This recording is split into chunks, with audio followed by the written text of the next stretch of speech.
നേരെ പോകുന്നത് ഇന്ത്യയിലോട്ടാ പോകുന്നത്. ഇന്ത്യ എന്നല്ല, ഞാൻ എവിടെയും പോകും. അഖിൽമാരാർ ബൈക്ക് വിറ്റ പൈസ അഖിലിന്റെ വേറെ കടം വിട്ടാനായിരിക്കും.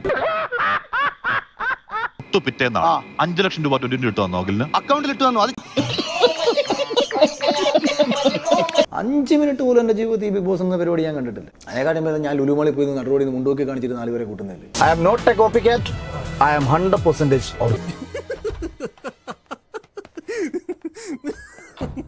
നമസ്കാരം. നമുക്കിന്ന് കുറച്ച് മനസ്സറിഞ്ഞ് ചിരിക്കാം. അഖിൽമാരാർ കളിക്കുന്ന കളിയും ഗാന്ധിയും തമ്മിൽ കമ്പയർ ചെയ്യൽ അശ്ലീലമാണ്. ഈ ലോകത്ത് കുറച്ചെങ്കിലും മര്യാദ വേണ്ടേ? ബിഗ് ബോസിൽ പോകുന്നതിനേക്കാൾ ലുലു പോയി മുണ്ടുപോയി കാണിക്കുന്നതാണ് എന്ന് അഖിൽമാരാർ പറയുകയോ അവസരം കിട്ടുമ്പോൾ നേരെ ബിഗ് ബോസിലേക്ക് പോവുകയും ചെയ്യും. ഇവിടെയാണ് അണ്ണന്റെ ആദ്യത്തെ തകർച്ച തുടങ്ങുന്നത്. ബിഗ് ബോസിലോ 5 മിനിറ്റ് പോലും എന്റെ ജീവിതത്തിൽ ബിഗ് ബോസ് എന്ന പരിപാടി ഞാൻ കണ്ടിട്ടില്ല. അവസരം കിട്ടുമ്പോൾ നേരെ ബിഗ് ബോസിലേക്ക് പോവുകയും ചെയ്തു. എന്നിട്ട് അവിടുന്ന് വിന്നറായി ട്രോഫിയും കൊണ്ടുവന്ന മുതലാണ് ഇരിക്കുന്നത്. പിന്നെ അങ്ങോട്ട് അഖിൽമാരാറിന്റെ ദിവസങ്ങളായിരുന്നു, മാസങ്ങളായിരുന്നു. പക്ഷെ അത് കുറച്ചു കാലം ഉണ്ടായിരുന്നുള്ളൂ. പിന്നെ എന്താണ് എങ്ങനെയാണെന്ന് അറിയില്ല. അണ്ണൻ നിലപാടിന്റെ രാജകുമാരനായി മാറി. നേരെ പോകുന്നത് ഇന്ത്യയിലോട്ടാ പോകുന്നത്. ഇന്ത്യ എന്നല്ല, ഞാൻ എവിടെയും പോകും.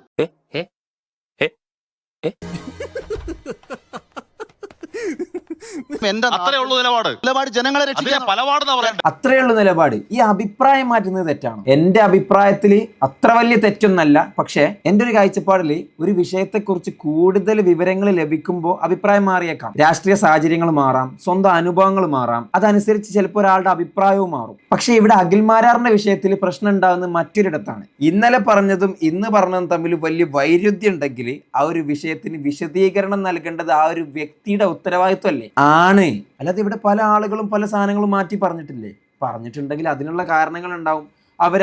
അവർക്ക് അക്സെപ്റ്റ് ചെയ്യാൻ പറ്റാത്ത എന്തെങ്കിലും സംഭവങ്ങൾ കണ്ടു കഴിഞ്ഞാൽ ചിലപ്പം മാറ്റി പറയാറൊക്കെ ഉണ്ട്. ഇന്നും എന്റെ ഇൻസ്റ്റാഗ്രാമിൽ ഒരു കണ്ടന്റ് പോസ്റ്റ് ചെയ്ത് 1.5 ലക്ഷം രൂപ GST എനിക്ക് കിട്ടും. 5 മിനിറ്റ് പോലും എന്റെ ജീവിതത്തിൽ ബിഗ് ബോസ് എന്ന പരിപാടി ഞാൻ കണ്ടിട്ടില്ല. എന്തിനാണ് വരുമാനമില്ലാത്ത പരിദേവനങ്ങൾ പറയുന്നത്?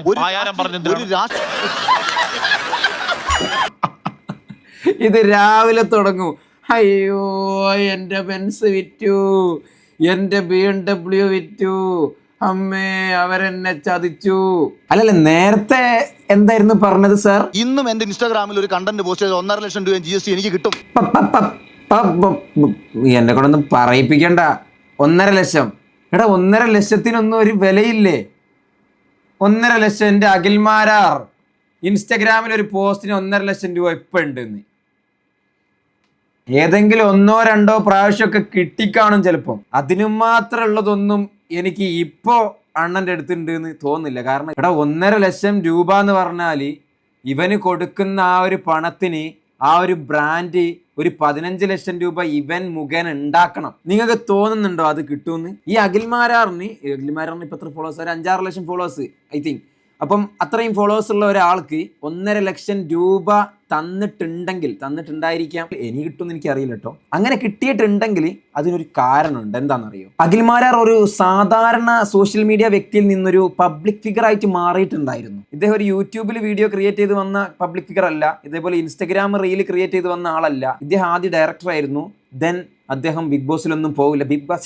ബിഗ് ബോസോ എന്നൊക്കെ പറഞ്ഞ് പിന്നെ ബിഗ് ബോസ് കയറി അവിടെ നിന്ന് എന്തൊക്കെയോ കാണിച്ച് ബിഗ് ബോസിൽ വിന്നറായി വന്നു. അതും വളരെ ചുരുക്കം ആളുകൾക്ക് അറിയുന്ന ഒരാൾ. ഈ കഴിഞ്ഞ വർഷം ബിഗ് ബോസ് വിന്നർ ആയിട്ടുള്ള ആളെ ഈ കേരളത്തിൽ ഓൾമോസ്റ്റ് സോഷ്യൽ മീഡിയ ഉപയോഗിക്കുന്ന ആളുകൾക്കൊക്കെ അറിയാം. അതുപോലെയുള്ള ഒരാളല്ലായിരുന്നു. കാരണം എന്താ? ഇദ്ദേഹത്തിന്റെ വാക്കുകളായിരുന്നു. ഓരോ വാക്കിനും ആ സമയത്ത് പഴയതിനേക്കാൾ കൂടുതൽ പ്രാധാന്യം ഉണ്ടായിരുന്നു. ഒരു സാധാരണ വ്യക്തി ഒരു കാര്യം പറഞ്ഞാൽ അതിന്റെ റീച്ച് എന്ന് പറയുന്നത് പരിമിതമായിരിക്കും. പക്ഷെ ലക്ഷക്കണക്കിന് ആളുകൾ കാണുന്ന ഒരു വ്യക്തി ഒരു അഭിപ്രായം പറയുമ്പോൾ അതിന്റെ ഉത്തരവാദിത്വം കൂടുതലായിരിക്കും. ആ ഒരു ഉത്തരവാദിത്വം ഇല്ലാതെ പല കാര്യങ്ങളിലും അദ്ദേഹം ബിഗ് ബോസ് കഴിഞ്ഞതിന് ശേഷം ഇടപെട്ടു. പക്ഷെ ഒരുപാടെണ്ണം പാളിപ്പോയിട്ടുണ്ടായിരുന്നു എന്നുണ്ടെങ്കിലും പല കാര്യങ്ങളിലും അഭിപ്രായം പറഞ്ഞിട്ടുണ്ടായിരുന്നു. ആ സമയത്ത് നല്ല റീച്ചും ഉണ്ടായിരുന്നു.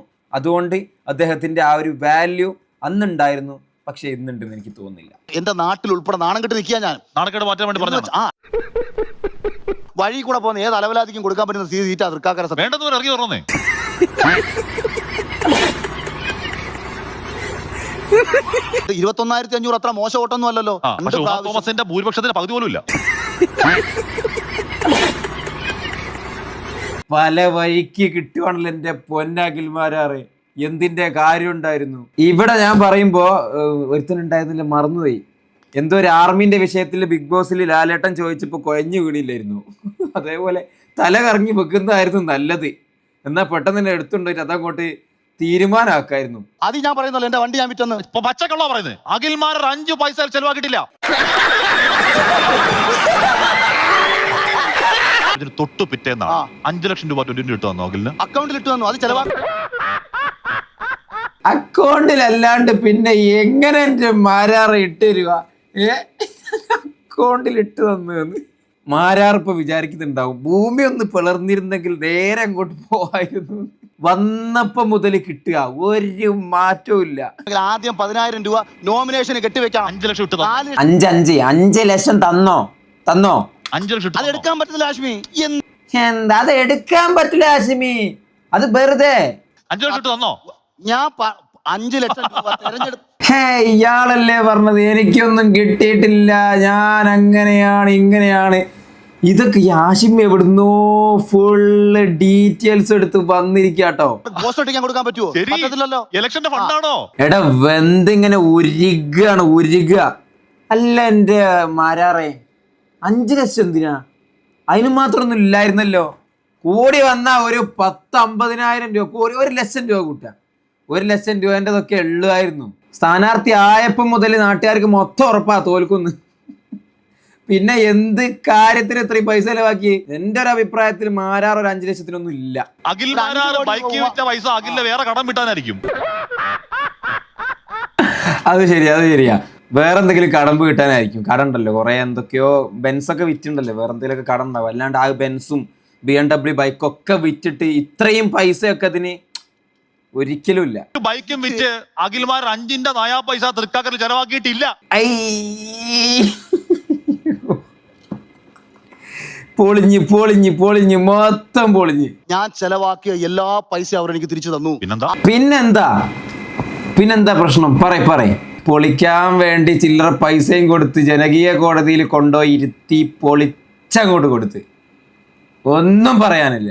ഒരു മനുഷ്യൻ ഇങ്ങനെ വളരെ മോശമായിട്ടുള്ള ഒരു സാഹചര്യങ്ങളിലൂടെ ജീവിച്ച് അവിടുന്ന് പിന്നെ ബിഗ് ബോസിലെത്തി, ബിഗ് ബോസിൽ നിന്ന് പിന്നെ പുറത്തിറങ്ങി, വിന്നറായി പുറത്തിറങ്ങി, അതിനുശേഷം പിന്നെ പല കാര്യങ്ങളിലും അഭിപ്രായം പറഞ്ഞ് ഒരു സോഷ്യൽ മീഡിയയിൽ ഭയങ്കരമായിട്ടുള്ളൊരു ഫാൻ ബേസ് ഉണ്ടാക്കിയെടുത്തിട്ട് പിന്നെ അവിടുന്ന് തകർന്ന് തരിപ്പണമായി ഇപ്പോൾ ആർക്കും കണ്ടുകൂടാത്തൊരവസ്ഥയിൽ എത്തിയിട്ടില്ലേ?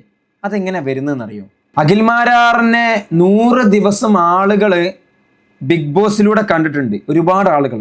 ആ സമയത്ത് അദ്ദേഹത്തിൻ്റെ ഓരോ കാര്യങ്ങൾ എടുത്ത് നോക്കിയാൽ അദ്ദേഹം ശക്തമായിട്ട് സംസാരിക്കുമായിരുന്നു. അത് കൂടുതൽ ആളുകൾക്ക്, പ്രത്യേകിച്ച് ബിഗ് ബോസ് ഒക്കെ ഇങ്ങനെ നല്ലപോലെ വാച്ച് ചെയ്യുന്ന ആളുകൾക്ക് അത് കണ്ട് അദ്ദേഹത്തിൻ്റെ പേഴ്സണാലിറ്റി ഇഷ്ടപ്പെട്ട് ചില അഭിപ്രായങ്ങളിലൊക്കെ ആ സമയത്ത് അദ്ദേഹം നല്ലപോലെ ഉറച്ചു നിന്നിട്ടുണ്ടായിരുന്നു. ബിഗ് ബോസിന്റെ പുറത്തിറങ്ങി പല സാമൂഹിക വിഷയങ്ങളിലും സംസാരിക്കുന്ന സമയത്ത് വിമർശനങ്ങൾ വരും. ആ വിമർശനങ്ങൾക്കും അദ്ദേഹം വളരെ ശക്തമായിട്ടുള്ള മറുപടി കൊടുത്തിട്ടുണ്ടായിരുന്നു. ഇതാണ് ഈ അഖിൽമാരാറിന് ഇത്രയും ഫാൻ ബേസ് ഉണ്ടാവാൻ കാരണം. പുറത്തിറങ്ങിയതിന് ശേഷം ഒരുപാട് കാര്യങ്ങളെ കുറിച്ച് സംസാരിക്കുമ്പോൾ പല ആളുകൾക്കും ഇഷ്ടപ്പെടാൻ തുടങ്ങി. പക്ഷെ അതേസമയം അതാണ് അദ്ദേഹത്തിന്റെ ഉത്തരവാദിത്തം എന്ന് മനസ്സിലാക്കാൻ മറന്നുപോയി. നിങ്ങൾ കേൾക്കുന്നവർ കൂടുതലാവുമ്പോൾ നിങ്ങളുടെ ഓരോ വാക്കിനും വില കൂടും. ഓരോ വിഷയത്തിൽ അഭിപ്രായങ്ങൾ പറയുമ്പോൾ അതിന് ഉത്തരവാദിത്വമുണ്ട്. ഒരുപാട് ലക്ഷക്കണക്കിന് ആളുകൾ കാണുന്നതാണ്. അവിടെ നിലപാടില്ലാതെ സംസാരിക്കാനൊന്നും പറ്റില്ല. ആ സമയത്ത് പല ഇമ്പോർട്ടൻ്റ് ആയിട്ടുള്ള കാര്യങ്ങളിൽ അഭിപ്രായം പറഞ്ഞപ്പോൾ മണ്ടത്തരങ്ങളായി പോയിട്ടുണ്ടായിരുന്നു. പിന്നെ ഇങ്ങനെ മിനിറ്റിന് മാറ്റി കളിക്കുന്ന നിലപാടുകളും. അതുകൊണ്ട് ഇനി അഖിൽമാരാറിൻ്റെ വായിൽ നിന്ന് വരുന്ന ഓരോ അഭിപ്രായങ്ങളും ഒരു സ്ട്രോങ് സ്റ്റേറ്റ്മെൻ്റ് ആയിട്ട് മലയാളികൾ കാണുമെന്ന് എനിക്ക് തോന്നുന്നില്ല. എന്തായാലും ഇതുപോലെ ഒരു ഉറച്ച ശബ്ദത്തോടെ വളർന്നു വരുന്ന ആരെങ്കിലുമൊക്കെ ഉണ്ടാവും ഇനിയും അഖിൽമാരാറിനെ പോലെ. അപ്പം അവരൊക്കെ പഠിക്കാനുള്ള ഒരു കാര്യമാണ്. എല്ലാ കാര്യത്തിലും പോയി തലയിട്ടിട്ട് അഭിപ്രായം പറയാതിരിക്കുക. ചിലപ്പോൾ പാളും. നമ്മളുടെ അഭിപ്രായം എല്ലാവരും അക്സെപ്റ്റ് ചെയ്തോളണമെന്നില്ല. ചിലപ്പോൾ പാളിയാൽ പിന്നെ അവിടുന്ന് നിന്നെ തിരിച്ച് കയറി വരാൻ ഭയങ്കര പണിയായിരിക്കും. എന്തായാലും അഖിൽമാരാറിൻ്റെ തട്ട് ഇനിയും ഇങ്ങനെ മാറിക്കൊണ്ടേയിരിക്കും എന്ന വിശ്വാസത്തോടെ ഞാൻ നിർത്തുന്നു. നന്ദി, നമസ്കാരം. പുതിയ വീഡിയോ ആയിട്ട് കാണാം. ബൈ.